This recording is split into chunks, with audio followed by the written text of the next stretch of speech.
Right, so like basically, I teach drums, and I turned up to the last place that I was teaching because I teach out because I don't have my own, like I don't use a recording space for teaching.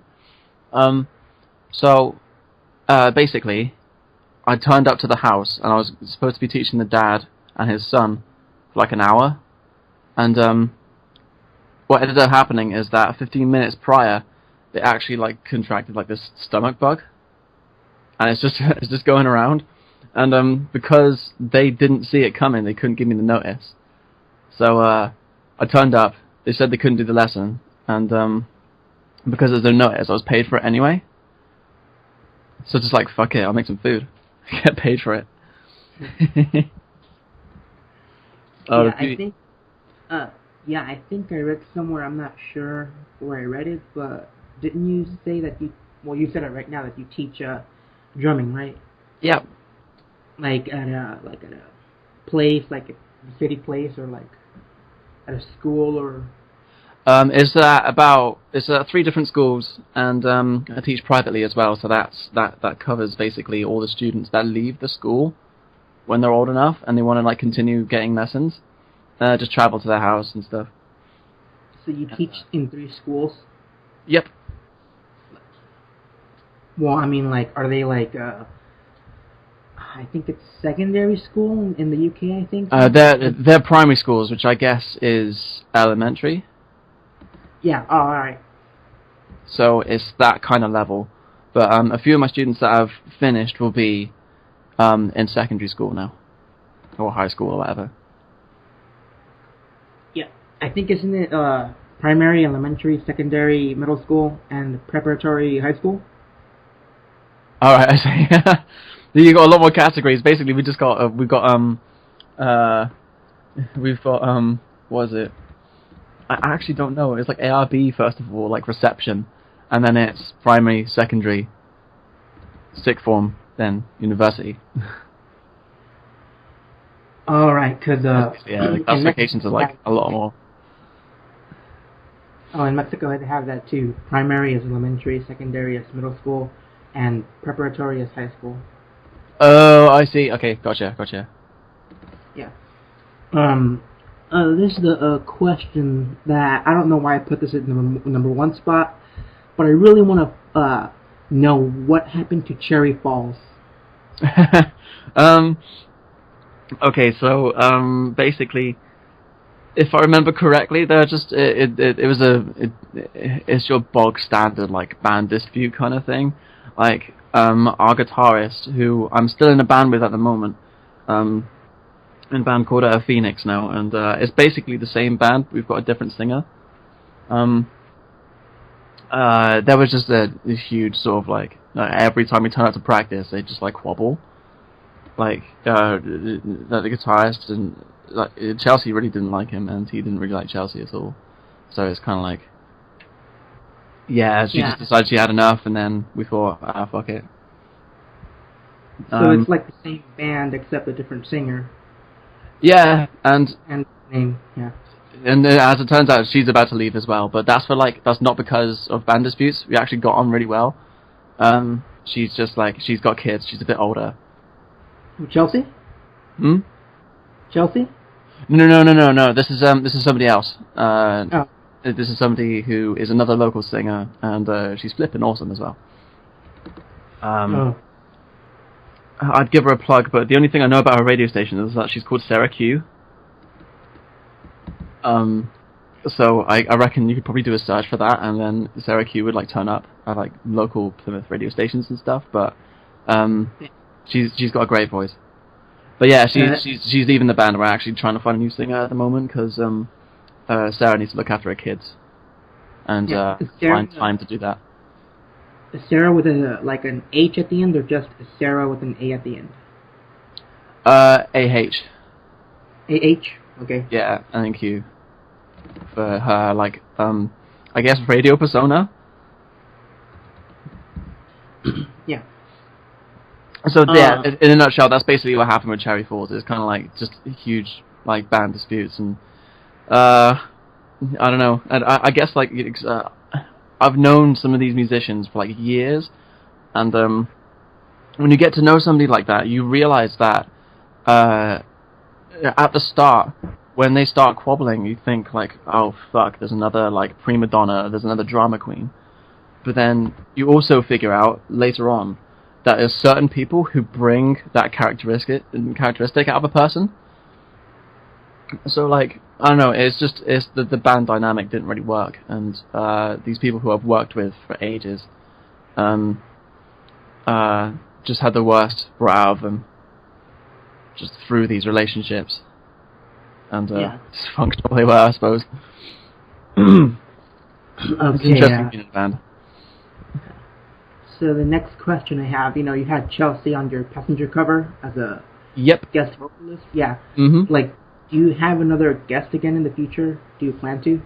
I'm thinking about it. Do you know what? I've actually, now that you brought this question, on Saturday I did a gig with this like Canadian celebrity guitarist. I mean, he's just like coming out of the woodwork over the last couple of years, and he's gonna be flipping huge.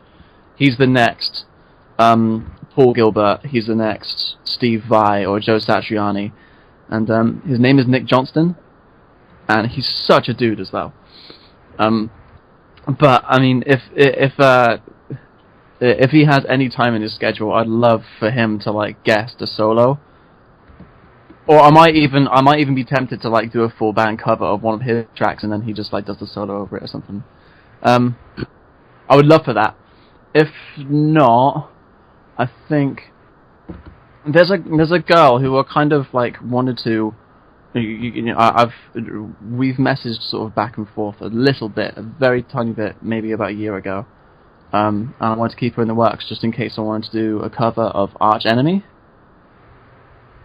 Like for a while, I really wanted to do We Will Rise. And yeah, I can't do the vocals for that myself. Yeah. I'd love to try. I'd love to give it a proper go, but nah, I couldn't do it justice. I need somebody who sounds like Angela Gossow, however her name's pronounced. You did try for the Opeth cover, the vocals. For Opeth? Oh yeah. Yeah, you did kind of sound like, brutal right there. Well, cheers, man. Well, I mean, I knew I could do that technique anyway. I knew that technique kind of sounded a little bit like Ackerfeld, so I thought, why not go for it? But I have to pull the stupidest face to do it. You can actually see it in the video. It's just such a stupid face. I don't know why. It's just like I have to do that to sort of manipulate my throat and get the proper tonality to come from my mouth. If you know, like when you like try to like speak really low and rather than trying to relax your vocal cords, you're just like you try to put like a theater voice on, like in 2012, that kind of thing. Now I feel like doing like the deep voice, like a growl, but I just don't want to. It'll come out terrible. Well, yeah, it's kind of like it's a little bit of that. Like you try to put on a pseudo sort of theater voice, and you have to like sort of wince your lips a little bit.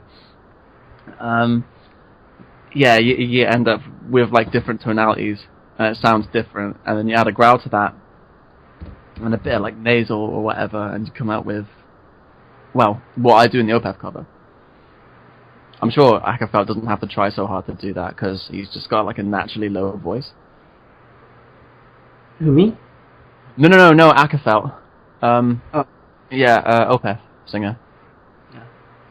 Like, yeah, he doesn't have to try so hard to to have that technique. It's just built into his like vocal cords. Yeah. The next question is, what is your, like, I know it's the drums, I think it's drums, right? Like your main instrument to play? It was my first instrument. Yeah, I think it's the one I'm most confident with.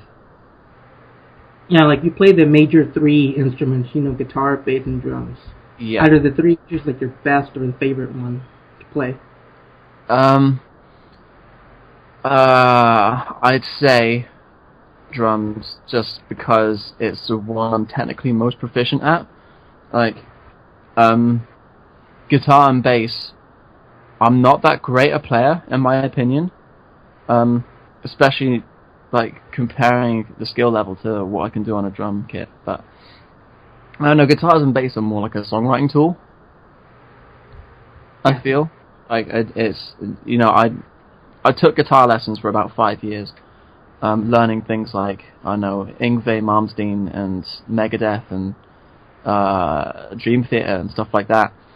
And all the Whitley stuff is cool, like the guitar solo stuff.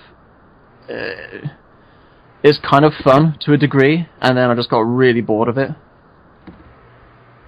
And yeah, I much preferred like playing riffs and stuff. I'd happily be a rhythm guitarist. Yeah, because in the Cherry Falls video, I did see you playing the drums. Yeah. So yeah, drums is I've rarely gigged on anything other than drums. If I join a band, then it's usually on drums. Any band idea that's involved me being a vocalist hasn't really followed through, or like I was supposed to be playing bass in the band and that didn't work either. So yeah, I hope that answers your question. Yeah. Cool. So the next one would be, when did you begin to realize an interest, in pursuing a music career or, like playing, music? When I realized I didn't really give much of a shit about school. What was that? Yeah, it didn't grasp my attention, and I'm paying for it now because like, there are certain things to do with like, when I was 15, learning things like GCSE maths level. Learning maths at that level is pointless to me. Like, to be honest, what the fuck is vector geometry? I have no time for that shit. That's not applicable to my life, Yeah. So rather than I do feel you in that aspect. So rather than doing homework, I kind of just like, I either played N64 or GameCube, or I played music, and it's just like, I don't know, I didn't want to stress myself out about that stuff, and I realized that basically playing an instrument is kind of like, it's leisure for me. I love playing guitar, I love playing drums. It's a pastime for me, definitely. Where some people would, I watch films, I play games, I read books every now and again, and that's just like that's a comfort, like pastime, isn't it? And music is the same for me. Yeah. To be able to, unrelated. Go on. Go on. I was just gonna say that if this is unrelated to the topic or anything, but I'm curious. Like, were you good at math? Not particularly. Nah. The whole like Pythagoras theorem and stuff like that is just, I don't know, it doesn't apply to me or some people that I know actually. Like like to quote a friend, like when he was drunk, he would he basically just like lost. He remembered the word Pythagoras, but then he couldn't remember anything else. So he was trying to explain Pythagoras' theorem, and he just went, "So triangles, yes." That's it. That was his explanation of Pythagoras' theorem. I was just like, fuck's sake. I have no time for it. Yeah, I think for me, go on. For me, it depended on the teacher, I think, because I was actually good at math in some areas. Like geometry, I did know it. But one thing, though, like, I took geometry online and some, like, algebra, I took it in class, in person. Oh. But there were online classes in my town, So I would do people's homework for money, Wow, really? Yeah, like, they didn't want to do it, and I would do it, and, like, depends on what it was. Mate, I would finish a week. Easy money on the side, man, if you know what you're doing. Yeah. Yeah. Okay, back to the, Mate, you should have been around when I was in school. Yeah. Out of all the covers you've done, which is your favorite and which is your least favorite? Okay. Let me think. I need to think about what I've covered now, because my least favorite ones are probably going to be ones that I don't remember. I've just blocked out my memory. Okay, I think since I recently put out a covers album, and I think since putting that out, one of my favorite covers is definitely the Opeth one, Lotus Eater. I really wish that I had the Canon 5D that I use, because I really wish the video quality on that one was better. Because I still had a Handycam at that point, and like the quality is shit on the video. I'm not gonna lie, I did the best of what I had, but at the end of the day, like I recorded on these like 8 centimeter discs. It was one of those like handheld camera kind of things rather than a proper DSLR. So that was my regret about that. But musically, that's one of my favorite covers. It was a lot of fun to do. Or the Gojira one. Or oh yeah. Or the most recent one that I did, which is the Prodigy one. Yeah, I think I did say that the Gojira one was my favorite. Yeah? Sweet. Yeah, I think I said that in the article I did about you. Oh, cool. Yeah, yeah. If I remember correctly, yeah. Yeah. Well, since I do. I do feel that your covers, like some of them, are better than the original. Cheers, man. No problem. Like some people have told me that, and like I massively appreciate it. I don't agree with them, but I massively appreciate it. I mean, I'm definitely happier with the Gojira one now, since I re-released it. Like, I think the sound is just so much better. Like, I had to open up all the old Cubase files to do some of the remixing and stuff.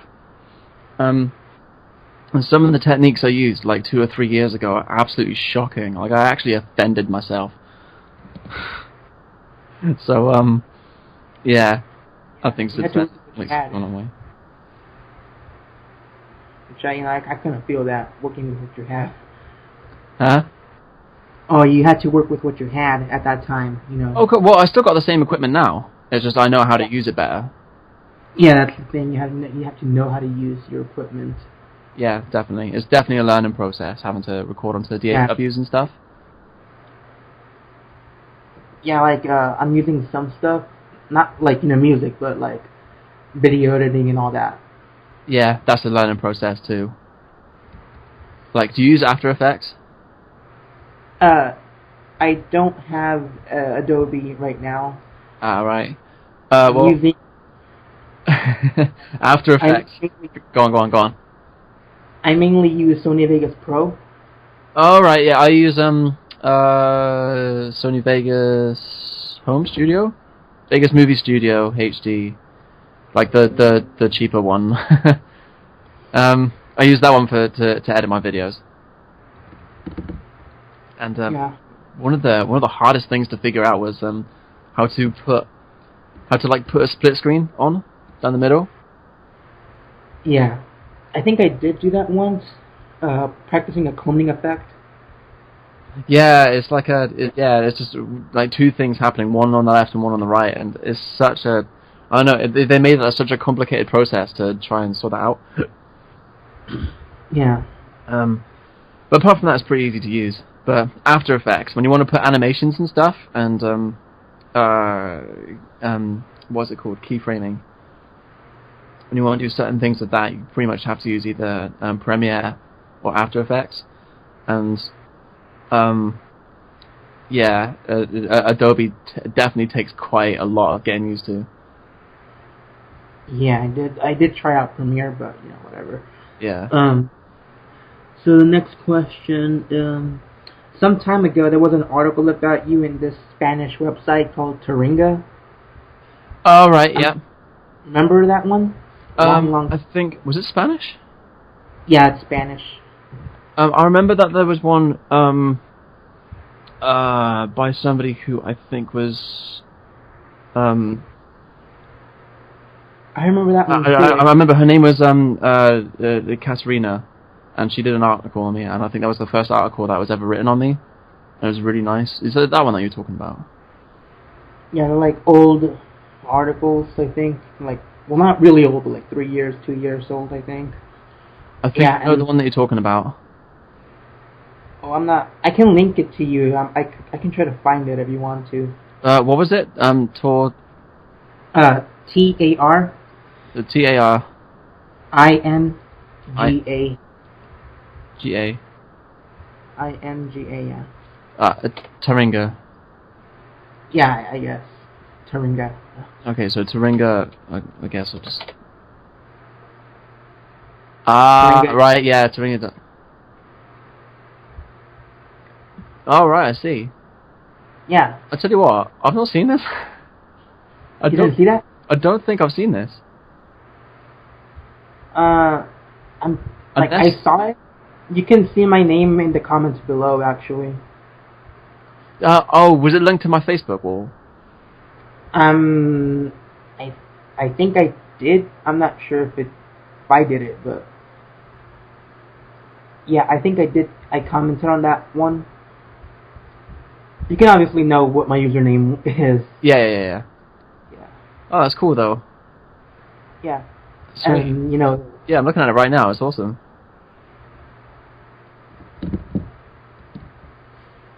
Cool. Yeah. Okay, so was there a question following that? Yeah, and then I made one, like in September, I'm not sure, of this year. How do you feel when people go their way to make an article about you? Oh, I love it. It's absolutely brilliant. Like, it makes me feel like, like, you know when you like read about your favorite artists and stuff like that, it kind of makes you feel a little bit of that. I guess I indulge in it a little bit. It's just kind of like shit, somebody's actually writing an article about me. Like, how fucking awesome is that? So, yeah, I mean, if anybody wants to write an article, I mean, yeah, I remember yours actually, because, that wasn't too long ago, was it? That was on the Up Your Geek website, wasn't it? Yeah, it is. Yeah, that was really nice, man. Like, I had a lot of fun reading it. Like, I welcome it so much. No problem, man. One thing that I'm trying to, one thing I've always tried to do is I've tried to get like a review for a magazine. I've never had a review. Like, all like music blogs and magazine websites and stuff that I submitted my music to, I've never had anything back. Not even an email saying, sorry, but we reject your music. Here's what you can do to increase your chances of getting a review, all that sort of stuff. I just never got anything back. So, I know, since releasing music recently, it's like, because I released a couple of singles this year, I'm just like, I'm not even going to bother. I think, yeah, on your Push It video. Yeah. I think I shared that video with a magazine page on Facebook. All right. Yeah, and I remember that. I don't think you were featured. I'm not sure. I remember that. Yeah, because you told me over Messenger that you did. Yeah, I remember this. Yeah, I'm not sure if you did get in that magazine, because I have no idea. They didn't tell me. I remember that you said that you like submitted it, which is really nice of you. Thank you. Yeah, and then they shared your video on the Facebook. And they shared it on the Facebook. Yeah. But that's how I knew you, actually. That's how I got to know you. Really? You know, Wayne Static, he shared your video too. Oh man, he was. Oh, I was so bummed when he passed away, because he was actually going to come to Southwest UK. He was actually due to do a show. This January this year. Yeah. And like literally, he died like a month before, didn't he? Maybe a couple. Like, it was in like November time, December time. Yeah. November. Yeah, and I was so beaten up about it, because like what I wanted to do more than anything is that I wanted to like chat with the dude and buy him a beer and like tell him how grateful I was, because that was kind of like the first step. That was kind of like the foot in the door I think since then, like people have just like come in from different places and stuff like that, and obviously like people like you wouldn't have seen it ever unless you searched for it, right? Yeah. So yeah, I was really beaten up about it. I really wanted to. Yeah, I really wanted to meet him. Yeah. But I suppose go on. What do you want to say? I was just saying, it's just like, you know, the next cover I did after that, I think was another one off Wisconsin Death Trip, As I Am. I kind of just did that in like tribute of him. Yeah, I saw it last year. Yeah, it was last year. Yeah, so that was kind of just like for him, and yeah, it was kind of like a thank you, even though obviously he's not going to receive it, but still. Yeah. Yeah, you know, it was really nice of him. I remember the day. I remember the day when like because I was in the pub with my friends, and just casually checking like my phone a couple of years back, and I just thought like 'cause with a couple of like covers and stuff, like I did it the same with my first one, the Strapping Lad cover, and I sent that to Devin Townsend just to see if he ever saw the message and watched it. Like he didn't have to reply or anything. He just had to, you know, I really would have just, I like the idea that he would have at least seen it, you know? Yeah. It would have made my day. So I thought I'd do the same and push it and send it to Wayne Stagg.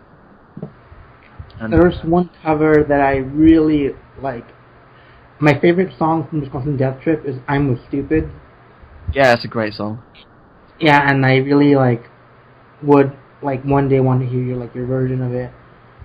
I actually thought about one thing I really thought about was kind of like I almost like tried to cover the whole album, and I was thinking about doing like a live stream where I'd like perform the whole thing, the whole album from back to front, like live on guitar and vocals. I don't know what happened to that idea. I think I kind of wanted a band, and then I realized, no, it'd be really hard to actually find a band to learn all that music. But it's something I've always wanted to do. I've always wanted to do like an online gig. Or just a huge video together and just like say, okay, I'm playing the whole Wisconsin Death Trip album, because it's one of my favorite albums. I can't put my finger on it. It's so listenable. Like just the energy that comes off it, you can always come back to it. Yeah, I really want to have that. I really want to get that album. You don't have the album? I don't have the album. I haven't. The whole thing, the whole album. Like if you listen from back to front, it doesn't lose its like spark. Because I mean, when you've got a music that's that simple, if any other band did it, it'd be like really boring. Or it'd just be like so monotonous, and it's like I've heard this before. Yeah. But with that one, I think it's just the pacing is just right. Like they nailed it. They absolutely nailed it, and their foundation as a band was awesome. So good. Yeah. Oh, yeah. The next question is that you have 5.5 thousand subscribers right now. Hey, yeah. Yeah. What's your next goal, like, for the subscribers? Like, do you plan to make a cover that fans would, like, vote on? I already did that once. I think I did that with Tool. Yeah, Tool. Yeah, Tool was the cover that the fans voted most on. Yeah. I need to think about something new. I want to do something new each time. I don't want. How about this time you would do like some Nicki Minaj or Justin Bieber or some bullshit? Oh, that's not a bad idea actually. I like that. What? No, I mean like that would actually, yeah. What I thought you meant then was kind of like do a metal version of any of those songs. Dude, that would be cool. Yeah, that'd be fucking awesome, man. I actually, I'm expecting to hang up at any moment now, but I actually almost thought about doing Miley Cyrus when it came out. What, Wrecking Ball? Or yeah, Wrecking Ball, yeah. Like, I actually learnt it. And the chorus is like perfectly in my range for like the shouty stuff. Yeah. So I was so tempted to do it, but then I thought there's kind of like a bandwagon of people who are probably already doing that as the song's coming out. So I also thought about Gangnam Style. Like how like out of place would a Gangnam Style metal version be now? You know, it wouldn't stand the test of time. So I kind of thought doing something like, I don't know, fucking Rick Astley, you know, just rickroll everybody, but in metal form, something that has stood the test of time. You know what I'm saying? Bangable. Yeah, in metal form. No. Mutagen was your first original music video. Yeah. Looking back at it, like, what would you change from it? You know, seeing that, you know, In Need of None has the old school Nintendo look to it. Yeah. Well, if I had the idea for Mutagen to do that, I would have done that. I guess it's kind of like with Mutagen. No, sorry, with In Need of None, it was a bit more video gamey in sound. Like, it's very electronic. Yeah. So it kind of just like made sense to do that. There's actually a story behind what happened to the location. Did you want to hear it? Sure. Okay, so just to you know, I'll try and get to the point as quick as I can. But to put things in context, like the location was this like paint shed where my dad works. It's like this 3-room sort of like porta cabin sort of place.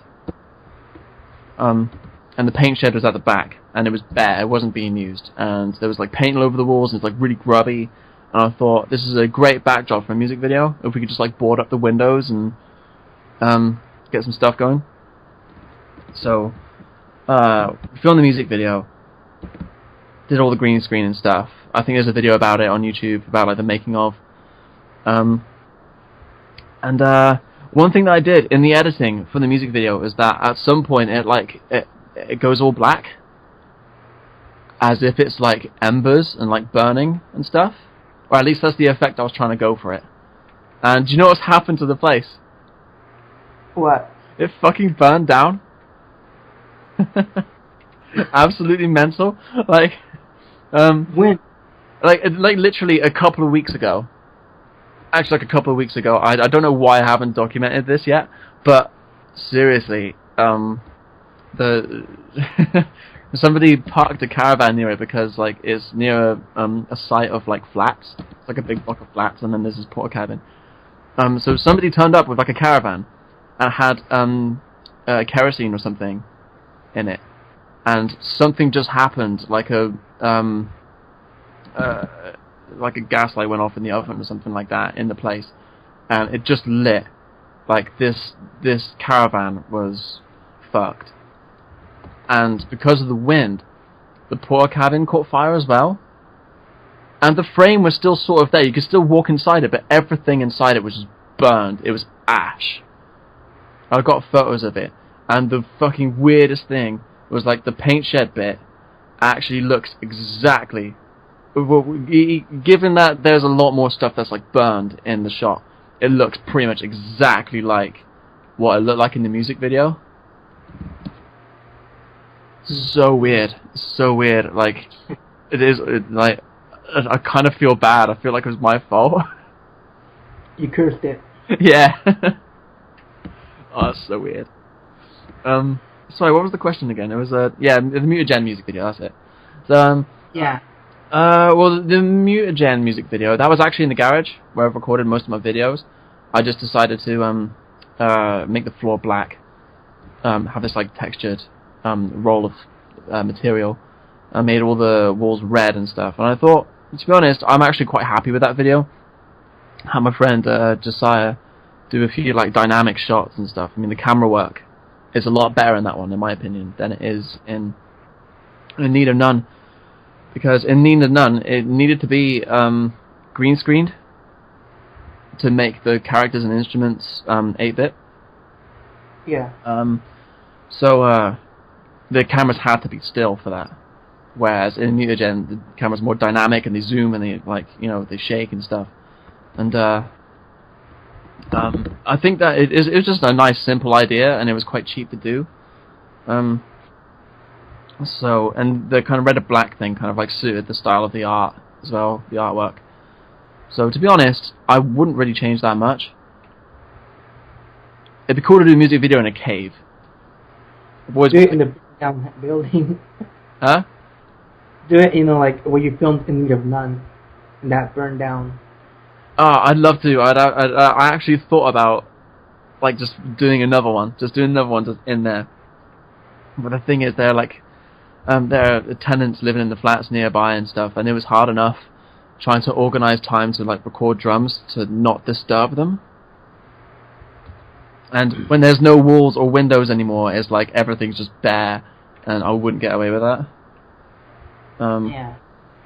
But I'd absolutely love to. I've got photos. I'm gonna upload them at some point. Nah.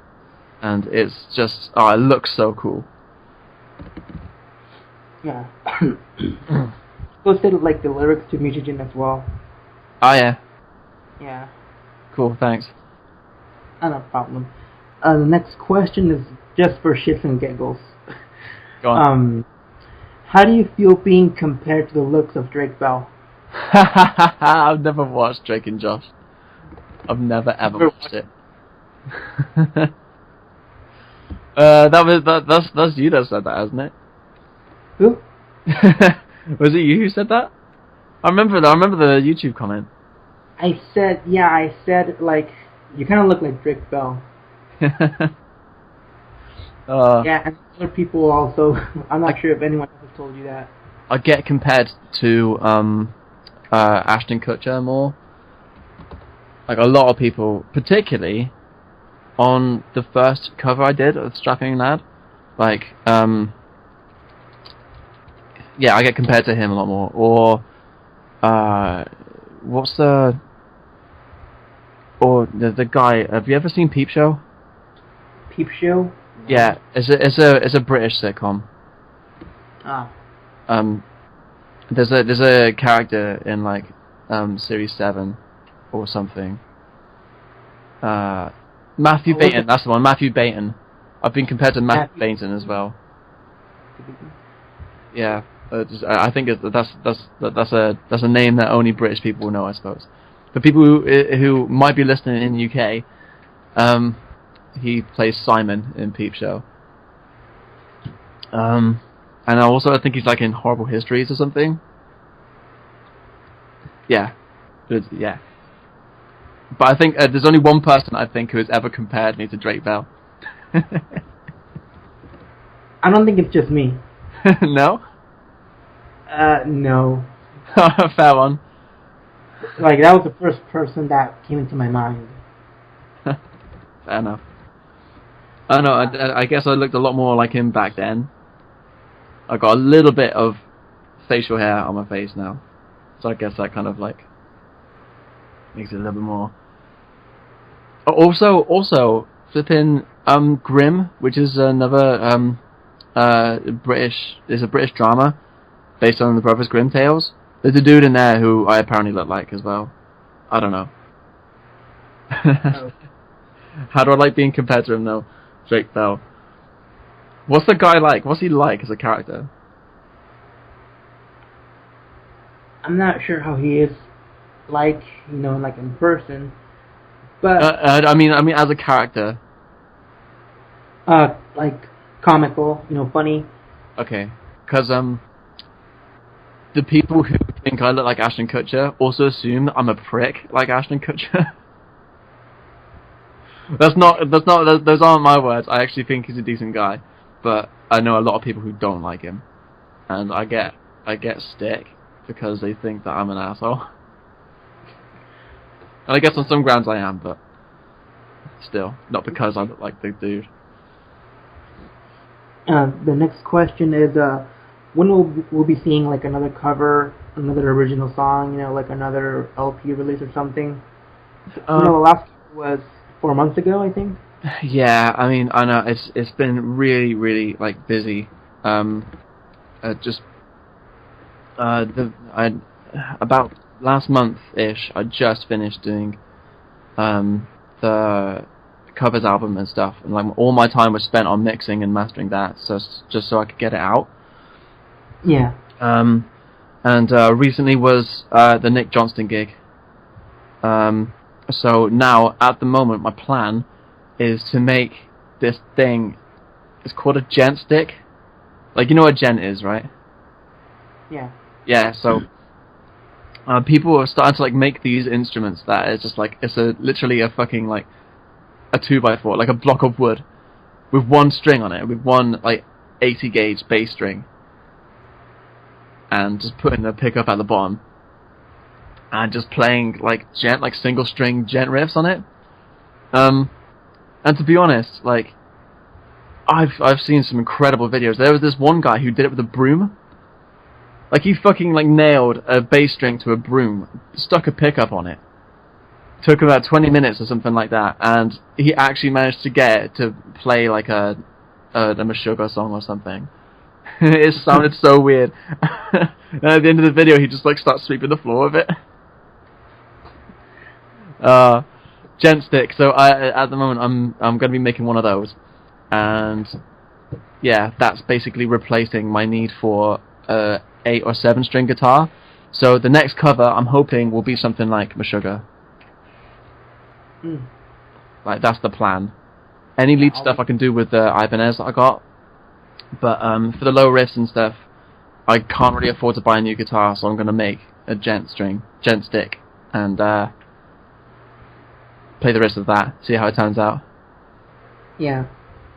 I'm also writing an album's worth of material. I've got pretty much... Actually, I've got 2 albums worth of material, and it's kind of like split into 2 different categories.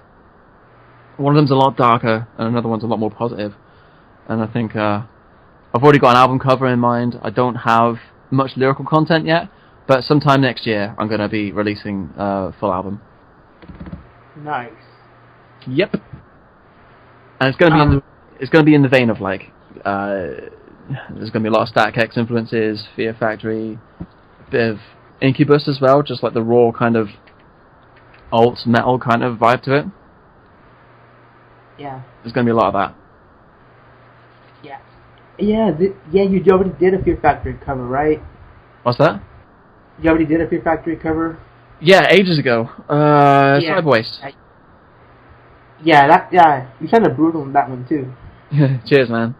Yeah, that was actually quite, that was mental to do, actually, especially on the drums, because that was like slap bang in the middle of summer, and in the garage, the summer, like, in the evening, the sun faces the front of the garage when it sets, so between like 4 or 7 o'clock, it's fucking redders in there. It's boiling, and like, you and when you're playing Fear Factory in that kind of heat, it's insane. Sweating balls, man. So yeah, that was a lot of fun to do though.